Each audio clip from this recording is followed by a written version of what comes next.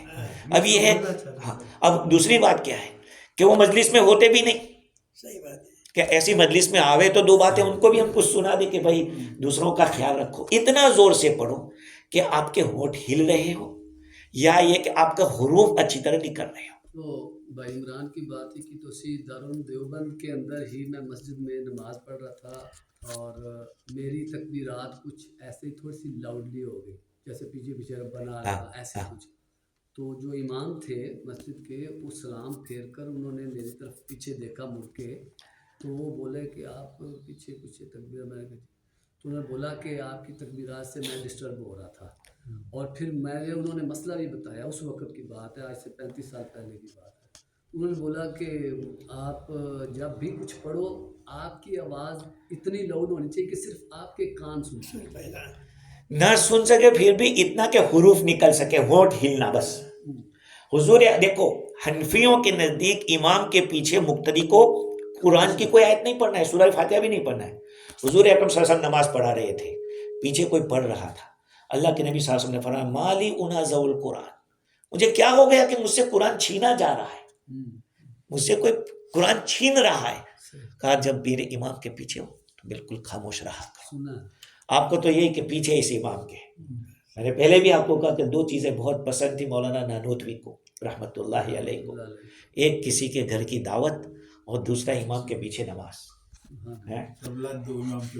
اور وہ پکانے والا جانے کو اس کو کیا پکانا ہے، کتنا پکانا ہے، مرچا کتنا ڈالنا ہے وہ جانے، اور امام جانے وہ کہ کیا پڑھ رہا ہے. ایک جگہ ہمارے یہاں ایسا ہوا کہ 12 سال کی نمازیں لوٹائی. کتنے؟ ہم نے 7 سال بھی لوٹائی ہیں. 12 سال کی. کیوں؟ کہا امام صاحب ایسا کرتے تھے اللہ اکبر اللہ اکبر. اس لیے یاد رکھو بہت سے لوگ سوچتے ہیں پڑھتے نہیں ہیں. پڑھنا الگ ہے، سوچنا الگ ہے. قرآن کا فَقْرَؤْا مَا تَيَسَّرَ مِنَ الْقُرْآنِ، تم قرآن میں جو آسان ہے وہ پڑھو، سوچو نہیں کہا قرآن نے. تو آپ نے ایسا کر کے خاموش رہ کے سوچنا ہے، یہ سوچنا ہے. آپ کے ہونٹ ہلنے چاہیے الحمدللہ. اتنا سمجھ رہے بہت سارے. اس لیے دکھتا ہے ایسا ہے کہ کبھی کبھی تو ہم نماز پڑھتے ہیں، 1 رکعت ہماری ہوتی ہے، بعضوں کی 3 رکعت ہو جاتی ہے، 2 رکعت ہو جاتی ہے. تو بھائی پڑھتے کیا ہے؟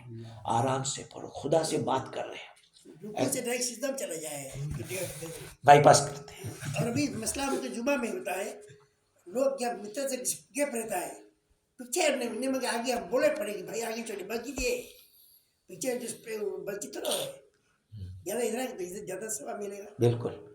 ہم کہتے ہیں خالی جگہ کو بھرپور کرو، یا کیا پیچھے کیوں رہتے ہو؟ اور کوئی جو 70 میں آپ نے کہا بغل بغل میں مسجد نہیں ہونا چاہیے. بغل بغل میں اس لیے نہیں ہونا چاہیے کہ ایک دوسرے کے مقابلے میں نہ ہو. ضرورت ہاں وہ تو صحیح. پی جی میں جیسے مرکز تھوڑے تھوڑے ہاں وہ اچھا ہے، وہ اچھا ہے. مرکز والا کام کیوں اچھا ہے کہ وہاں جمعہ نہیں پڑھیں گے. اور دوسری بات یہ ہے کہ اب یہاں سے چھوڑ کے چلے گئے تو اس جگہ کا کیا؟ اب یہ مسجد کہاں جائے گی؟ ویران ہو گئی. مسجد کو ویران کرنا منع ہے. تو اب علماء کا اختلاف ہوا کہ ویران مسجد جو اس نے وقف کی تھی اس کی ملکیت میں چلی جائے گی یا وہ ہمیشہ ویسی رہے گی. امام صاحب تو فرمایا کہ نہیں، قیامت تک مسجد ہے. مسجد بنا رہا تو رستے ہی پر دوسرا دستہ پر بنا رہا. ایک تو فرما رہے تھے کہ کسی بستی کی آبادی مسلمان کسی بستی کی آبادی کا اگر اندازہ لگانا ہے تو مسجد میں جا کے نماز پڑھو، اگر وہ آباد ہے تو وہ گھر بھی آباد ہے. دیکھو ایک بات آپ کی جو بات ہے عبدالستار بھائی، اس کو دیکھو مسجد بیت ہوتی ہے، ایک مسجد بیت یعنی گھر کی مسجد. آپ گھر میں ایک روم رکھو جس میں عورت نماز پڑھے گی. آپ اگر کبھی تہجد پڑھ رہے ہیں سب کچھ قرآن کی تلاوت، ایک روم میں ایسا گھر میں روم ہونا چاہیے. اس کو مسجد البیت کہتے ہیں، گھر کی مسجد. ایک مسجد محلہ ہوتی ہے.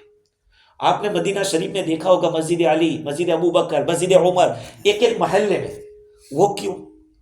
بھائی رات کا وقت ہے، فجر کے لیے جانا دشوار ہے، اپنی مسجد کے اندر پڑھ لیا، جمعہ وہاں ہوگی مسجد نبوی میں.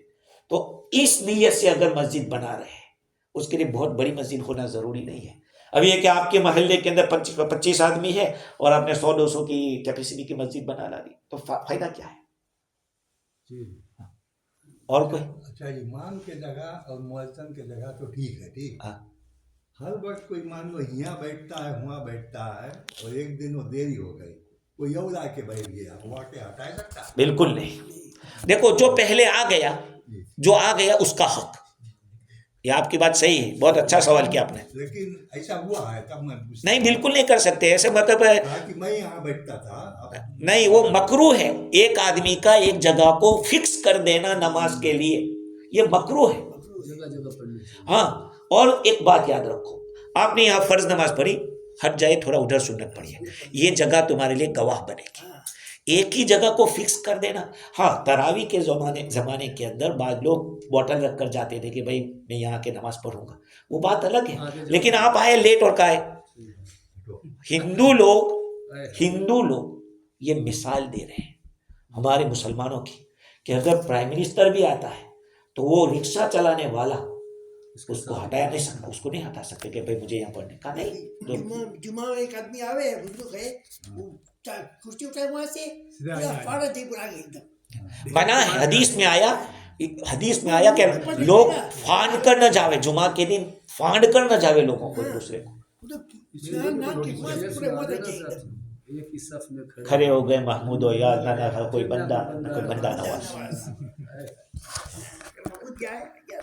ٹھیک ہے اور کوئی؟ سبحان اللہ بحمدہ سبحانک اللہ.